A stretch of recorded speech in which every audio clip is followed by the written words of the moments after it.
it ended up with one because well, maybe it started out with black and white. Yeah. Not trade version.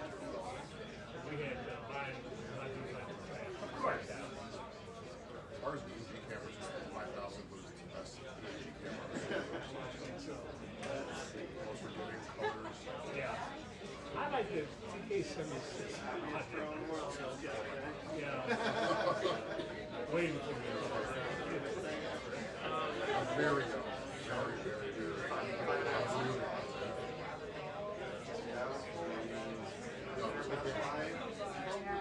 I did like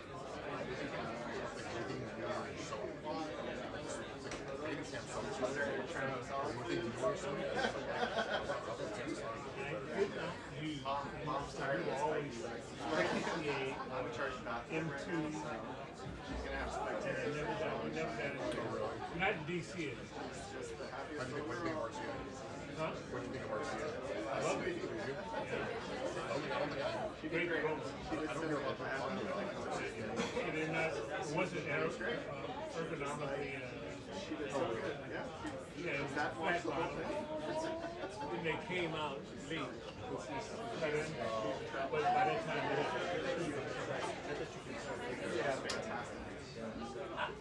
it was yeah. No, because we had so long.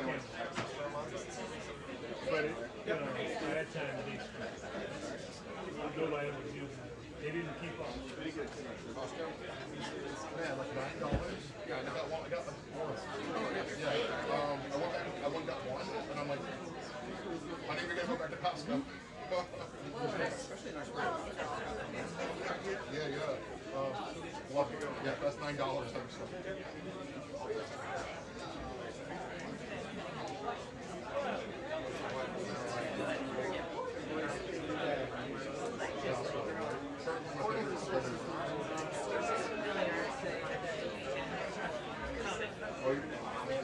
Pants too, yeah, pants. There you go. Three of us. We've got the whole signature line: pants, shirts, pants, jacket.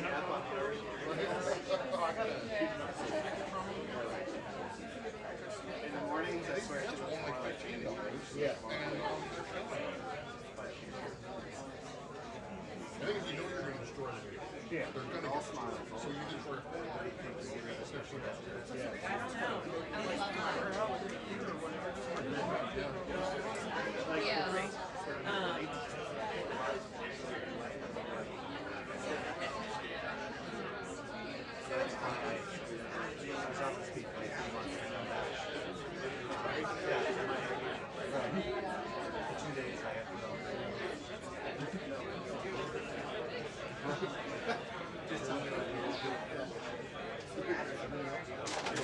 Hi, how are you? Nice to see you. Kelly. You're good. The mustache stuff.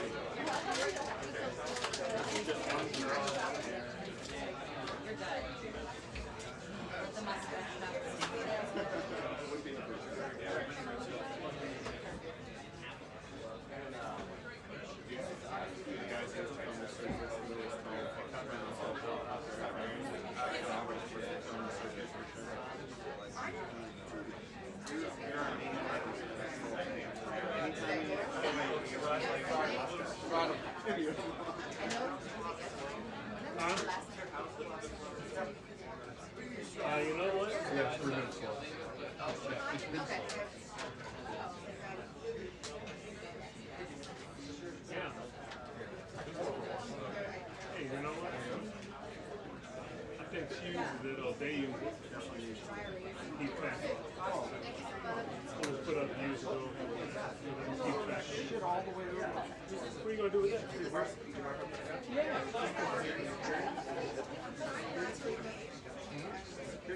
I'm just messing with it.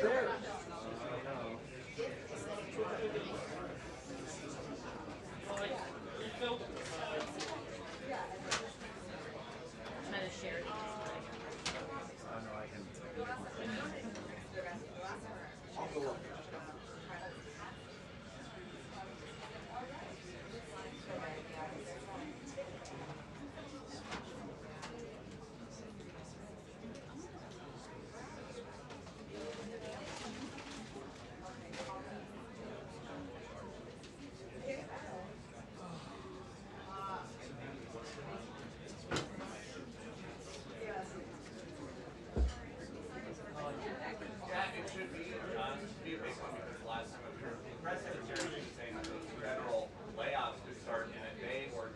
that would be today. So if President Trump and Russ Vought, the Office of Management and Budget Chief, were able to figure out yesterday which they say Democrat programs and agencies they want to cut either temporarily or permanently, then we should find out today what exactly the decision was. This is also going to be the first briefing since Secretary of War Hegseth posted this another spectacular explosion in the Caribbean. He says that a group of narco-terrorists was taken out today on orders from the president. Yesterday, of course, they sent a memo here at the White House to lawmakers in Congress declaring war on those cartels. The question the lawmakers have is what, basically why those cartel members are just getting blown out of the ocean without due process. So there's a lot for them to address, and we think this is going to start here anyway.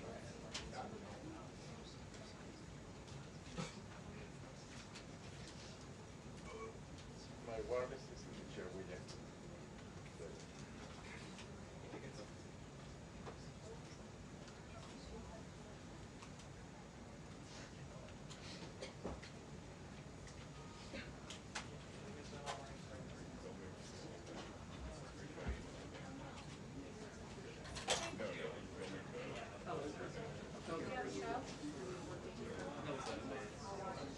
Sundays at 11 a.m.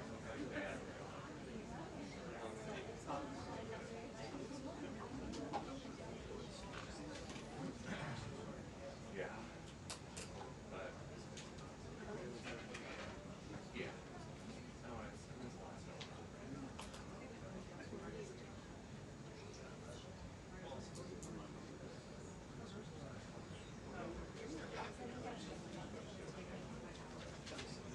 Yeah, great.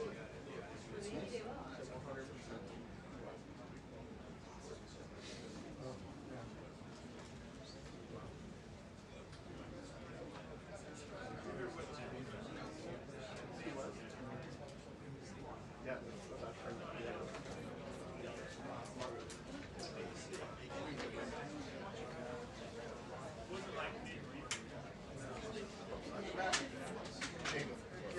I You guys can think move that and still continue your way. Because I'm not going to be there. It's good right now. So good.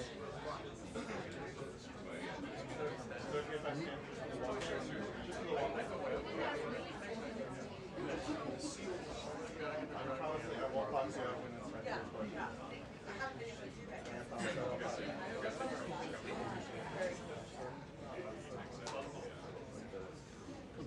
I like to take education. I figured that. No, I know.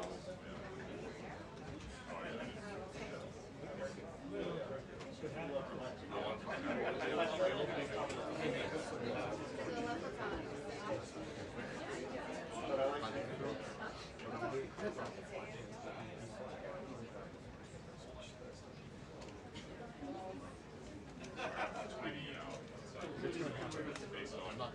based on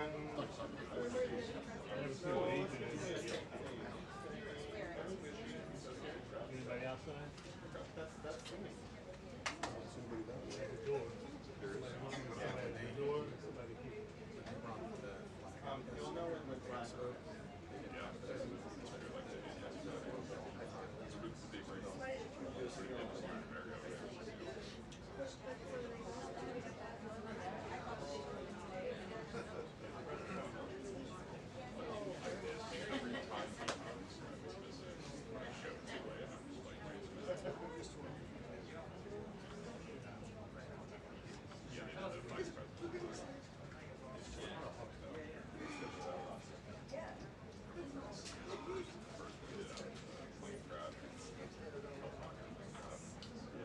For some reason.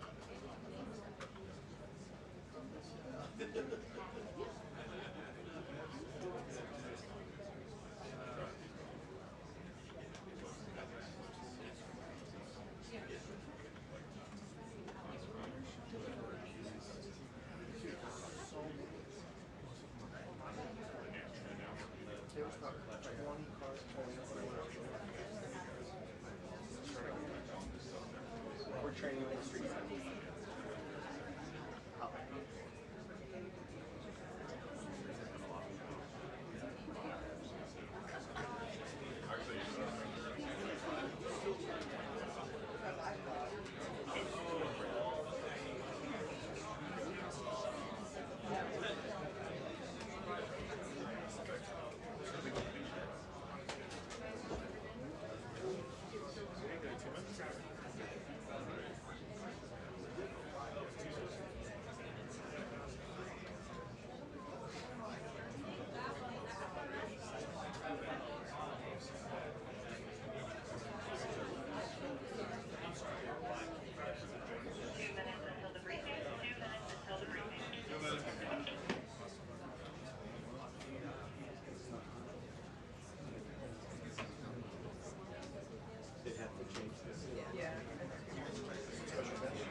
I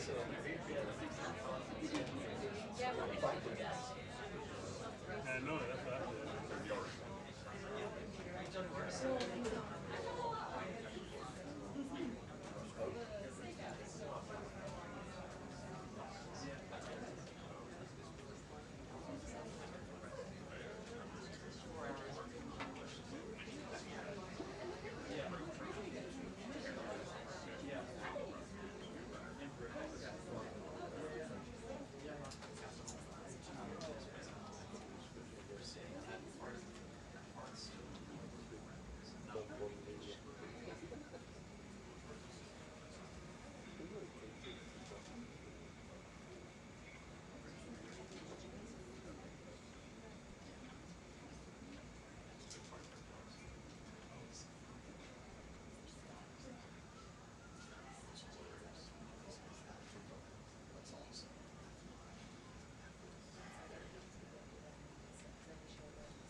You gotta bring it all the way back because you're in my frame.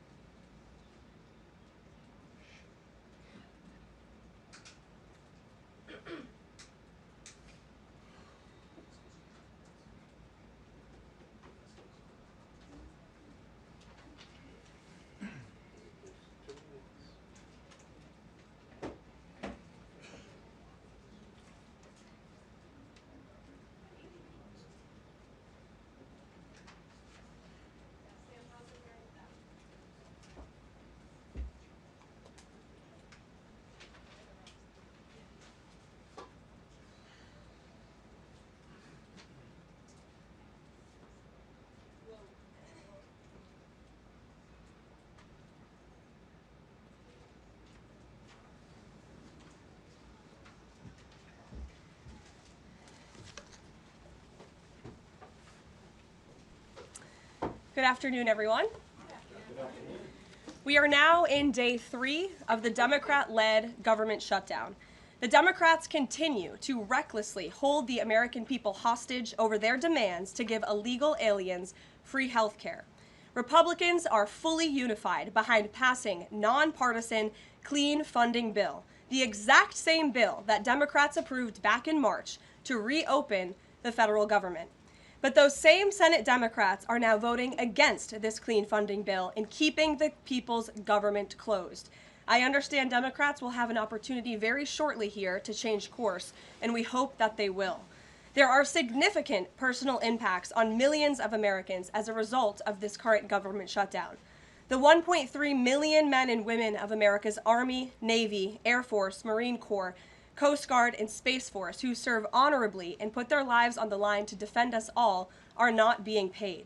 Military families are already seeking out food assistance because of financial anxiety caused by this Democrat shutdown. According to new reporting from the Military Times, staff members at the Armed Services YMCA food pantry distribution location near Fort Hood in Texas found a line of military families stretched around the side of the building yesterday at 5 in the morning. According to the staff who work there, that is, quote, not happened ever. They've already had a 34% increase this week over past weeks. President Trump and Republicans fundamentally believe we have a sacred responsibility to protect and provide for our military families with the resources they need to thrive. If Democrats believe in this very simple premise too, they should end this shutdown immediately. Unfortunately, the severe impacts of the Democrat shutdown extend beyond our troops. Nearly 7 million mothers, infants, and low-income families who rely on government-run food assistance will be in jeopardy if the WIC program runs out of money in the weeks ahead. The more than 13,000 air traffic controllers who ensure that Americans fly safely in airports across the country are currently working without pay. The National Flood Insurance Program is in danger of lapsing, which could leave families without necessary help if a disaster strikes, and we are in the middle of hurricane season. Critical services offered at Social Security field offices are reduced for senior citizens and disabled Americans. Helpful transition assistance programs are not being provided for veterans who fought to defend our country and are now trying to re-enter civilian life. The economic consequences of this shutdown are piling up every day. Policymakers, markets, and even the Federal Reserve are flying blind at a key juncture because BLS and BEA data are on hold until the government reopens. Democrats shutting down the federal government to give health care to illegal aliens could lead to lower growth and higher unemployment rates for Americans. According to a new memo from the Council of Economic Advisors, the U.S. economy could lose $15 billion of growth domestic product each week. Every single week, the Democrat shutdown extends, with a month-long shutdown leading to an additional 43,000 unemployed people. Small businesses are likely to encounter delays in receiving federal loans. Mortgage applications will likely shrink. And just this morning, Business Roundtable, an association of more than 200 CEOs of Americans' leading companies representing every sector of the U.S. economy, put out a statement urging Congress to pass the clean CR that will once again come before them in the Senate floor in just a few moments. Quote, "A fully functioning government is essential for American businesses, workers, and consumers, while policymakers continue working on a full-year funding package and other pressing issues." Again, that is a quote from the Business Roundtable. What's clear is that the Democrats' actions account to an intentional sabotage of our country and our people by shutting down our government. This madness must end. President Trump and Republicans are calling on Democrats to reopen the government immediately on behalf of the American public. All we need are 5 Democrat senators to do the right thing and to stop this shutdown. Call your Democrat senator and tell them to vote yes to reopen the government. On another matter, despite the Democrat shutdown, President Trump's efforts to make America safe again continue. President Trump believes that American cities should be the safest places on earth, and he is committed to making this a reality. We've already seen that President Trump successfully made D.C. safe again in only a few weeks. That same crime crackdown will continue to happen in cities across the country and is happening in Portland, Oregon. President Trump will end the radical left's reign of terror in Portland once and for all. The president has directed Secretary Hegseth to provide all necessary troops to protect war-ravaged Portland and any ICE facilities under siege from attack by Antifa and other left-wing domestic terrorists. What's been allowed to happen in Portland, and we saw disturbing video footage of this last night, this is not peaceful protesting, this is left-wing anarchy that has been destroying this great American city for years, leaving police officers battered, citizens terrorized, and business properties damaged. Since early June alone, Antifa terrorists have laid siege to the ICE field office in South Portland. These radical left-wing lunatics have violently breached the ICE facility by using a stop sign as a battering ram, hurled explosives and other projectiles at law enforcement, repeatedly assault and dox officers, berate their law-abiding neighbors, and have even rolled out a guillotine in front of the ICE facility. And more people should be reporting on that. President Trump has sent federal law enforcement to protect federal assets and arrest those fueling this violence. Just last night, we saw an extremely troubling incident where conservative journalist Nick Sorter was captured on video being taken into custody by the Portland police after he was ambushed by Antifa and was defending himself from these assaults. But instead of arresting these violent mob members night after night after night who are ravaging this community, the police arrested a journalist who was there trying to document the chaos, and everyone in this room should be extremely concerned about that. The Department of Justice spoke with that journalist this morning, and they will be launching a full investigation into his arrest. This incident is part of a troubling trend in Portland where left-wing mobs believe they get to decide who can visit and live in their city. It is not their city. It is the American people's city, and President Trump is going to restore that. I just spoke with the president about this, and he has directed his team here at the White House to begin reviewing aid that can potentially be cut in Portland. We will not fund states that allow anarchy.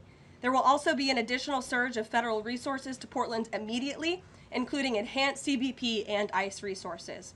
Law and order will prevail, and President Trump will make sure of it. With that, I'll take your questions, and we will begin today's briefing with our new media seat, Amanda Head from Just the News. Amanda, thank you for being here. Thank you, Caroline. On that most recent topic that you mentioned, reportedly Portland police have not been able to engage protesters to the degree that they normally would. Does the president plan on handling this from that angle as well with city leaders? Yes.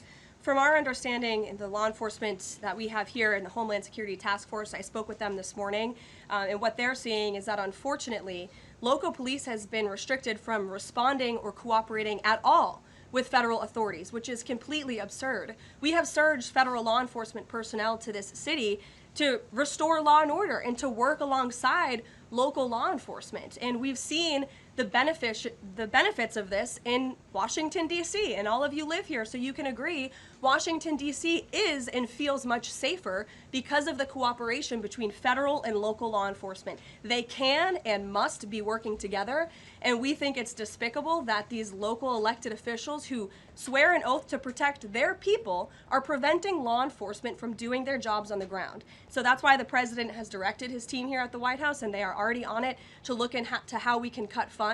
And the president wants to work with anyone. If the mayor of Portland were to call him right now and say, "Mr. President, please help us," I am sure the president would be willing to do that. He is genuinely serious about wanting to restore order in America's cities. But it's become apparent that the local and elected officials in Oregon do not feel the same. And that's very unfortunate for the people who live there. And then one more question on the government shutdown. Should there be some type of scheduled layoffs to maybe entice Democrats to come to the table, like every hour another agency, another 100 pink slips? I'm sure Russ Vought has a list of folks ready to go. Well, look, the Office of Management and Budget, as we've said repeatedly, is working with the agencies and our cabinet secretaries to identify where cuts unfortunately can and have to be made. And again, we understand there's another vote happening on the Senate floor in an hour. Maybe if Democrats do the right thing, this government shutdown can be over. Our troops can get paid again. We can go back to doing the business of the American people. But if this shutdown continues, as we've said, layoffs are an unfortunate consequence of that. And Russ Vought has been in contact with our cabinet secretaries at their respective agencies to discuss that. Thank you, Amanda. Kelly. How would this administration define what makes a Democrat agency, which agencies, and what constitutes being a Democrat agency? I think this administration has been very clear, Kelly, that we're not going to tolerate waste, fraud, and abuse in our government. And we've also been very clear to point out when agencies or when programs do not align with this administration's values of putting our country first. You've seen that with USAID and in various other cases where there's been cuts made or funding has been slashed. And so, again, unfortunately, we're having to do a massive review of the bureaucracy to be good stewards of the American taxpayer dollar. And it's the Democrats who have forced the White House and the president into this position by voting to shut the government down. You've talked about thousands likely layoffs coming. Do you have an update on the timeline for that? How quickly? And if the government is restored to funding and back in operation, will that list of potential layoffs still be on the table? Look, as I just stated, the Office of Management and Budget is in constant communication and contact right now with our cabinet secretaries and agencies across the board to identify, unfortunately, where layoffs have to be made and where cuts have to happen. But again, the Democrats have an opportunity to prevent this if they vote to reopen the government. That is all this administration and the president is asking for. Vote for a clean continuing resolution to keep the government open. Peter. Thank you, Caroline. During the campaign, Thank you, Peter. I was raised to say thank you in the White House briefing room. During the campaign, President Trump said that he did not know anything about Project 2025. Now he knows about it. Is that the blueprint for shrinking the government? Look, the blueprint is what the president and his team and his cabinet secretaries ultimately decide. And the president trusts his cabinet secretaries to identify where there is waste, fraud, and abuse. We pointed out this morning, or Russ Vought tweeted about this morning, a Chicago rail project that was canceled. We paused $2.1 billion in Chicago infrastructure projects, specifically the Red Line extension and the red and purple modernization projects. And it's because the administration is concerned that the Biden administration was handing out taxpayer dollars to pay for this construction, based on DEI. DOT is reviewing the race-based contracting on unconstitutional grounds, and in the meantime, the Department of Transportation funds for these projects are on hold. So I guess this answers both of your questions. This would be an example of that. And just because there's so much shutdown talk, something different. What do you guys think about the NFL's decision to name Bad Bunny as the Super Bowl halftime performer, somebody who has not scheduled shows in the U.S. because he says that he is worried that ICE is going to come and arrest his fans? Well, look, I know there are many in this room who are very anxious to hear the president's response to Bad Bunny being the halftime show, so I won't get ahead of him. I won't reveal what he feels about this. Next time you all ask him a question, you're welcome to do that. I have my own feelings on that, but that's not what I'm up here to talk about. As far as ICE being at the Super Bowl, as far as I'm aware, there's no tangible plan for that in store right now. However, of course, this administration is always going to arrest and deport illegal immigrants when we find them. If they are criminals, we're going to do the right thing by our country. Kate. Did the president and Russ Vought decide yesterday in their meeting which cuts they wanted to make to agencies and which ones would be permanent? Again, I've kind of answered this question a few different times now. It's been asked in a few different ways. Their discussions continue between the Office of Management and Budget and cabinet agencies across the board, and they are actively identifying where these cuts and these layoffs have to be made as this government shutdown hopefully does not continue. And on Hamas, the president said that if Hamas rejects the proposal that Netanyahu would have his full backing to finish the job. A UN report found that Israel was committing genocide in Gaza. Does the president have concerns about the civilians being killed, the worsening humanitarian crisis, and are there limits to what the White House would support when it comes to Israel's actions in Gaza? Look, the president has deep concerns about all of the atrocities that have taken place in the Middle East over the past few years. It's deeply unfortunate that he inherited this mess from the Biden administration. If you all recall, under President Trump in his first term, the Middle East was on a pathway for peace and prosperity. There was the historic signing of the Abraham Accords. Israel was on a path to normalization between Arab and Gulf nations, and we hope that can continue. But right now, the president has made it very clear to Hamas that this is an acceptable and detailed proposal that they must accept, or the consequences are going to be very grave for them. And he has given them a deadline of Sunday evening at 6 p.m. When I was out here on Wednesday, I told all of you, I'll leave it to the president to make that red line, and he now has. I think the entire world should hear the president of the United States loud and clear. And Hamas has an opportunity to accept this plan and to move forward in a peaceful and prosperous manner in the region. And if they don't, the consequences, unfortunately, are going to be very tragic.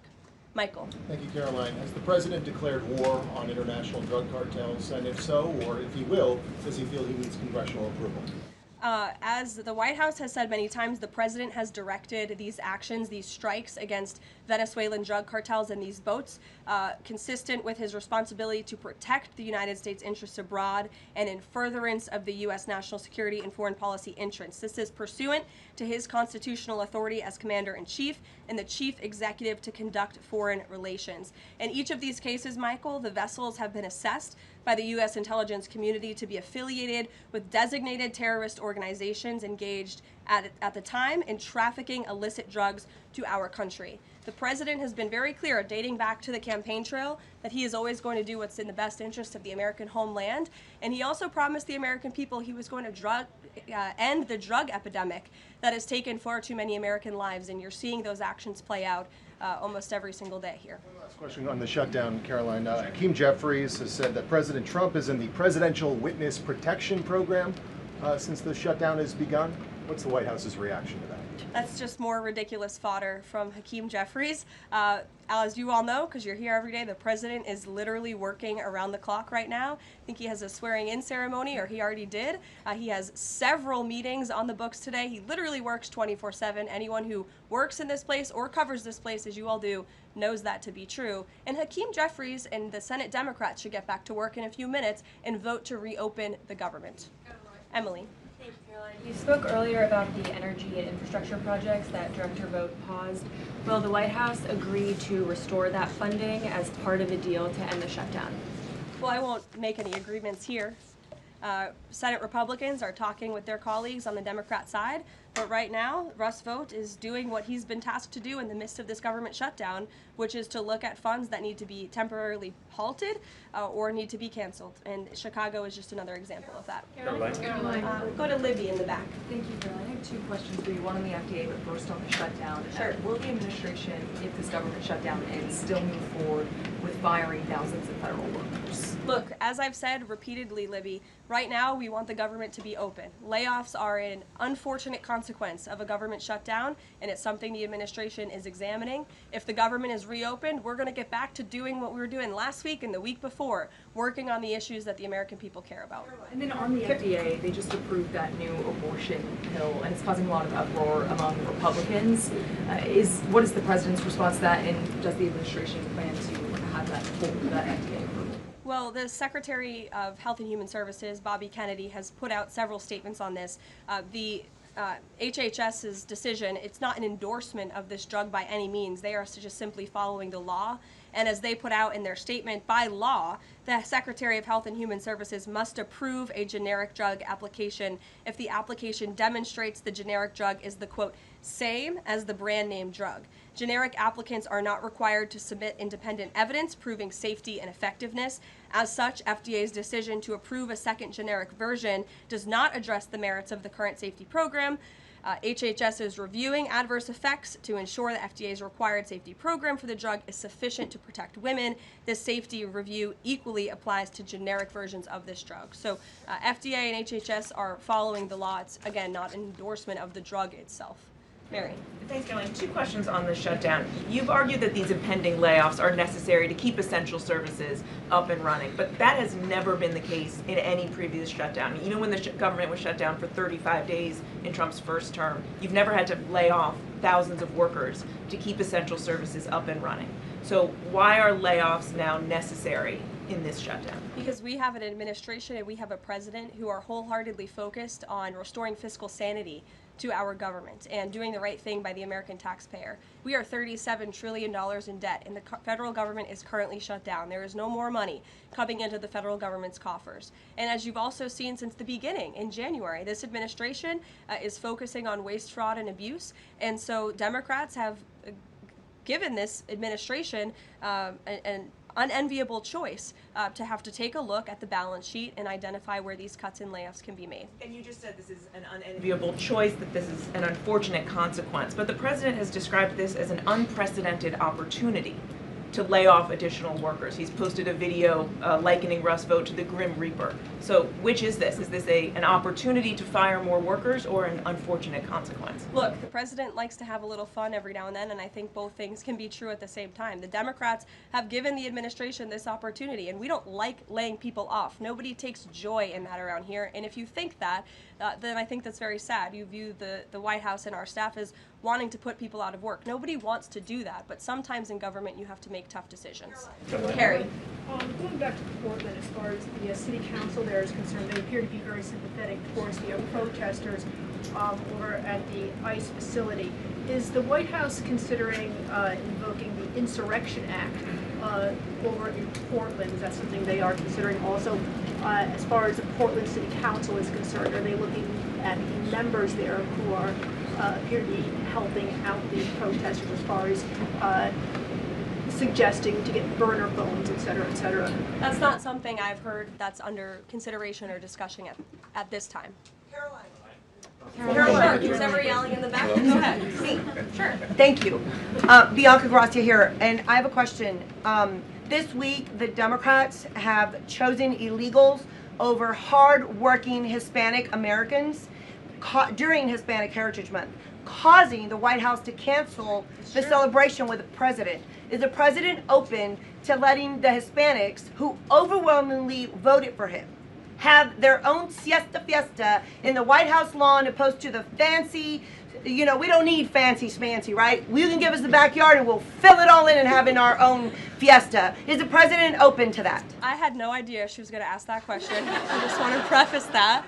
I've never met you. I just want to say that, but welcome to the briefing room. I love your energy.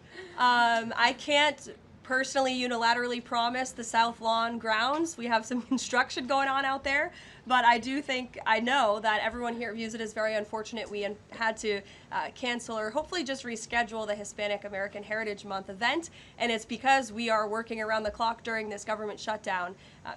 When the Democrats vote to reopen the government, that event will be back in the planning stages. You're welcome. Brian, go ahead. Very much. Welcome to the briefing room, by the way. I was with the Secretary of War and the Attorney General in Memphis just the other day as we were going to a command center. And I noticed a billboard along the highway that said, "Memphis welcomes the National Guard." Now, what is your message today to Democrat mayors watching us right now that suffer from TDS and they cannot get Trump out of the way to saving their city, Portland being one of them?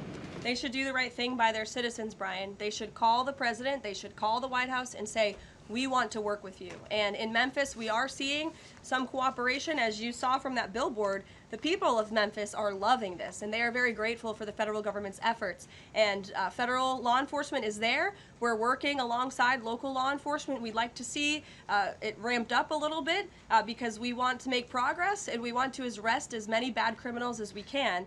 Since Monday, I do have some updated statistics from the Homeland Security Council this morning. Since Monday, 153 arrests have been made in Memphis, including 5 gang members. 48 illegal guns have been seized, and 5 missing children have already been recovered. Last night, 60 arrests were made and 21 illegal firearms were seized. Arrests from last night include a suspect wanted for rape of a child under 13, first-degree murder, breaking and entering, aggravated assault, illegal drug possession, and many more. So we continue to see good results coming in through Memphis, and the president is very excited about making Memphis safe again. In the blue. Thank you. At the top of the briefing, you made a statement about that the Democrats are interested in giving health care to illegal immigrants. Yes, they are. U.S. law already prohibits that. It's a 1996 law saying that they cannot give unauthorized immigrants any federally subsidized health care coverage through Medicaid, the Affordable Care Act, or the Children's Health Insurance Program. There seems to be a disconnect in the messaging. Are you denying that Medicaid money has never gone to illegal aliens in the United States of America? I'm asking you if you can explain the disconnect in the messaging. I most certainly can. The Democrats' proposal, their continuing resolution, let me just reiterate, the Republicans' continuing resolution was a clean continuing resolution. There was no partisan politics injected into it. There were no conservative wish lists injected to it. What the Republicans want, and still want to this very second, is a clean continuing resolution to fund the United States government.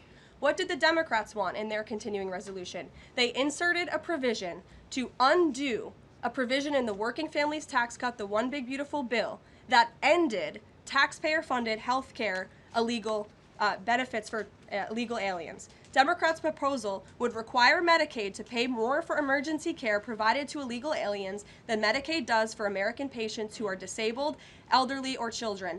And this bill would have also allowed California to continue a gimmick that funds its Medicaid for illegals program. Those are things that we ended, the Trump administration ended, with the passage and the signage of the One Big Beautiful Bill. And it is an undisputed fact, a fact that under the Biden administration, illegal aliens were absolutely receiving taxpayer-funded health care benefits. In fact, in fiscal year 2024, Medicaid costs for emergency services for illegal immigrants skyrocketed by 142% from the previous year to $9.1 billion. That's $9.1 billion taxpayer dollars that were going to emergency services for illegals. Between President Trump's last full fiscal year under his first administration and Joe Biden's last full fiscal year, Medicaid spending on emergency services for illegal immigrants nearly tripled. There was an increase of 196% between 2020 and 2024. And I have a chart here for you, and I'm more than happy to email it to you. I'd also like to add, because some were asking dishonest questions yesterday about emergency rooms. In Southern California, according to healthcare professionals in 2023 under the Biden administration, Southern California's, quote, entire healthcare system was being bombarded with illegal immigrants and forcing American patients to endure longer wait times. In Denver, Colorado, the CEO of Denver Health stated that 8,000 illegal immigrants made 20,000 visits to the city's health system in 2023. leaving an uncompensated bill totaling over $10 million.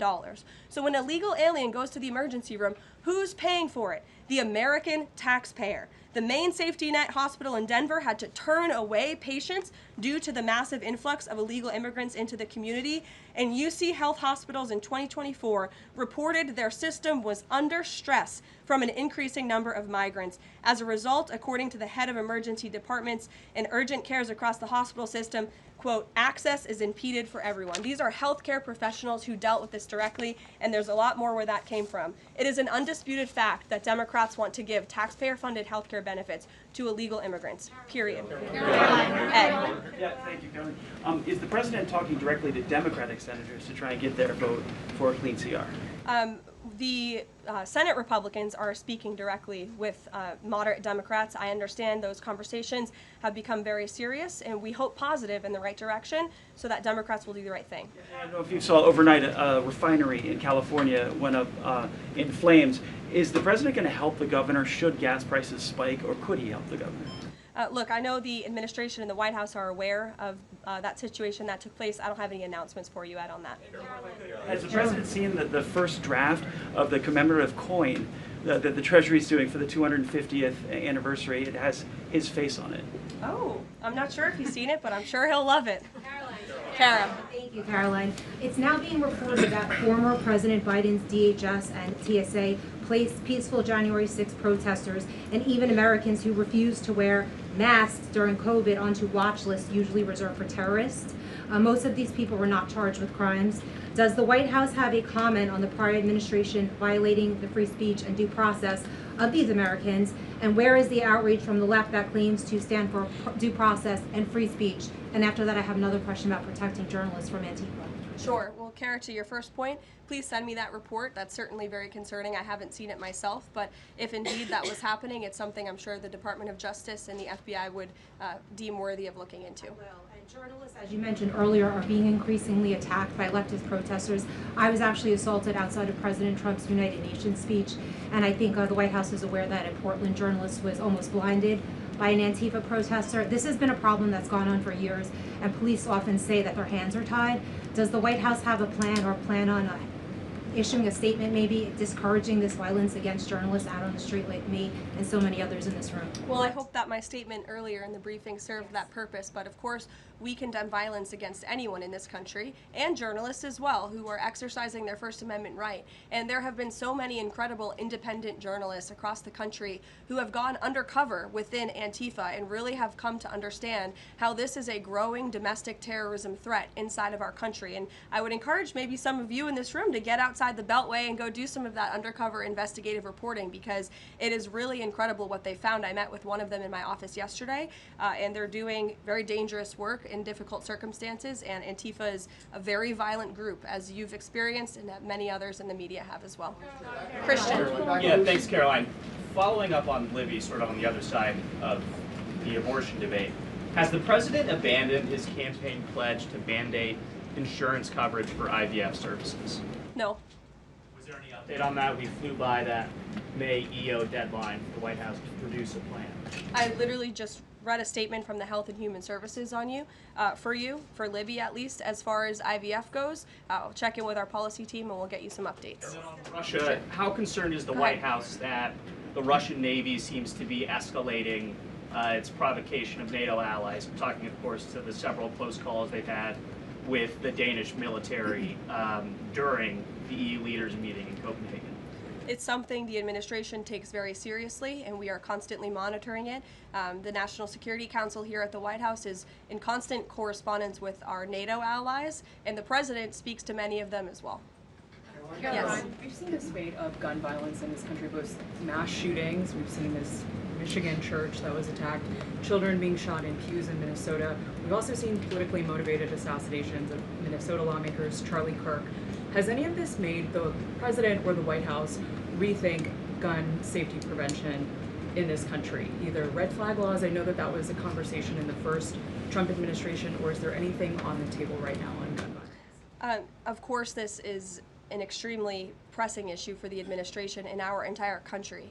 It's deeply alarming to everyone here, the violence that we've seen taking place all over the country, the assassinations that have unfortunately, tragically taken place throughout the last several months. There are many discussions about how to prevent such violence and how we can ensure that law enforcement has the resources they can on the ground to not only respond, but again, to prevent such tragedies from taking place. If there are red flags with an individual in a community, that they are treated as an emergency, a public safety emergency, not just, you know, turn a blind eye to.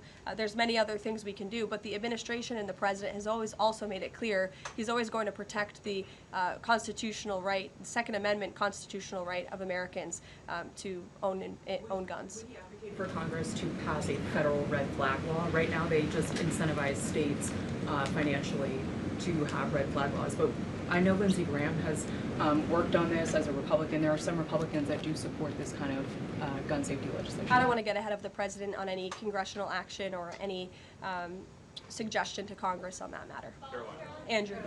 Thank you, Caroline. Two things. First, to follow up on something you said earlier about hospitals treating undocumented or illegal aliens. Is it the administration's position that hospitals should not have to treat people who come into the emergency department who are not here legally? No, that's not our position. Our position is that it's completely unacceptable that the Biden administration paroled and encouraged an invasion of tens of millions of illegal aliens into our country and then promised them free health care. And the Democrats are on the record repeatedly stating that they believe illegal aliens should have health care benefits, free health care benefits in the United States of America. So that is a recipe for a disaster. Of course you're going to encourage a mass illegal invasion of our country, which is exactly what happened.